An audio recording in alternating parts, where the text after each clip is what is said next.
Hello everyone, আসসালামু আলাইকুম।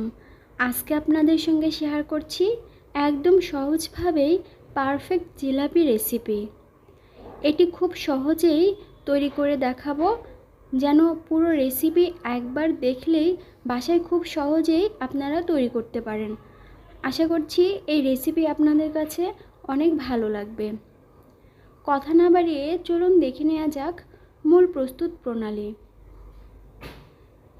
জিলাপি তৈরির জন্য প্রথমে এখানে একটা বোল নিয়েছি এবং 1 কাপ পরিমাণে ময়দা নিয়েছি। 1 টেবিল স্পুন বেসন এবং 1 টেবিল স্পুন চালের আটা দিয়ে নিয়েছি। হাফ টেবিল স্পুন দিয়েছি ইস্ট। শুকনো উপকরণগুলো হ্যান্ড হুইস্কের সাহায্যে খুব ভালো করে মিশিয়ে নিচ্ছি। এখানে 1 কাপ পরিমাণে পানি নিয়েছি, যে কাপ দিয়ে ময়দা নিয়েছিলাম। একটু একটু করে পানি দিয়ে ব্যাটার তৈরি করে নিচ্ছি। একবারে বেশি পানি দিলে খুব বেশি পাতলা হয়ে যেতে পারে, এজন্য একটু একটু করে পানি দিতে হবে এবং মেশাতে হবে। এই তো ঘন একটা ব্যাটার তৈরি করে নিয়েছি। এই যে দেখুন, 1 কাপের একটু পানি বেঁচেই গেছে। সবগুলো হ্যান্ড হুইস্ক দিয়ে খুব ভালো করে ফেটিয়ে নিচ্ছি। খুব সামান্য একটু ফুড কালার দিয়ে নিয়েছি, আপনারা চাইলে এটি নাও দিতে পারেন। একটু কালারফুলের জন্য আমি ফুড কালার দিয়েছি। খুব ভালো করে মিশিয়ে নিচ্ছি। এইবার রেস্টে দিচ্ছি 20 মিনিটের জন্য, এবং এরই মাঝে আমি জিলাপির জন্য শিরা তৈরি করে নেব। 1 কাপ পরিমাণে পানি দিয়েছি, আমি আরও 1 কাপ পরিমাণে পানি দিলাম। 1/3 কাপ পরিমাণে চিনি দিয়েছি। এ পর্যায়ে খুব ভালো করে বলক এসেছে। 1 চা চামচ মতো লেবু রস দিয়ে নিলাম। খুব বেশি জাল করার দরকার নেই। পারফেক্টভাবেই তৈরি হয়ে গেছে শিরাটা, নামিয়ে নিয়েছি। এ পর্যায়ে দেখুন, ব্যাটারটা একদম ফুলে উঠেছে, ডাবল হয়ে গেছে। হ্যান্ড হুইস্ক দিয়ে আবারও খুব ভালো করে মিশিয়ে নিচ্ছি।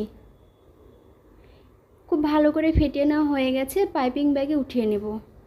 পাইপিং ব্যাগটা গ্লাসের মধ্যে রেখে ব্যাটার উঠালে একটু সুবিধা হয়, পড়ে যাওয়ার সম্ভাবনা কম থাকে। এই তো ব্যাটার খুব ভালো করে পাইপিং ব্যাগের মধ্যে উঠিয়ে নিলাম।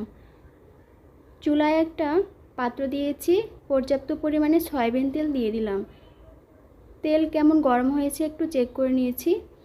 জিলাপি ভাজার সময় প্রথম অবস্থাতেই চুলার আঁচটা একটু হাইতে রাখতে হবে, এবং হাইতে রেখে জিলাপিগুলো শেপ দিয়ে কিছুক্ষণ পরে চুলার আঁচটা মিডিয়াম টু লো করে দিতে হবে। একটু চেষ্টা করছি আর কি জিলাপির শেপ দিতে। আমি তেমন একটা ভালো করে পারি না, তো যতটুকুই পারি চেষ্টা করছি। একটু সময় নিয়ে চুলার আঁচটা লোতে রেখে ব্রাউন কালার করে এগুলো ভেজে নিতে হবে। এই তো সুন্দর একটা কালার এসেছে। এই পর্যায়ে এগুলো উঠিয়ে নিচ্ছি। সবগুলো জিলাপি সেম প্রসেসে ভেজে নিয়েছি। এইবার শিরার মধ্যে দিয়ে দিচ্ছি। খেয়াল রাখতে হবে শিরা যেন কুসুম গরম থাকে।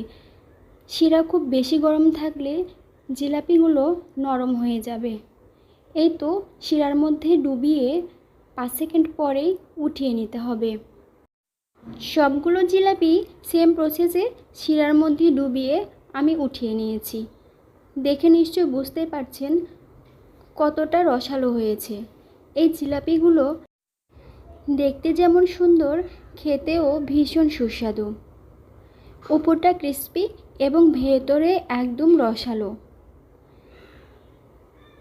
একটা আমি ভেঙে দেখাচ্ছি। এই যে দেখুন, কত সহজেই ভেঙে যাচ্ছে। জিলাপি তৈরির সময় অবশ্যই চেষ্টা করবেন একটু পরিমাণে চালের আটা দিতে, এতে করে জিলাপি অনেক বেশি ক্রিস্পি হয়। একদম সহজভাবে আজকের এই জিলাপি রেসিপি আপনাদের সাথে শেয়ার করলাম। আশা করছি আপনাদের এই রেসিপি অনেক ভালো লেগেছে। তবে আপনাদের কেমন লেগেছে কমেন্টে অবশ্যই জানাবেন।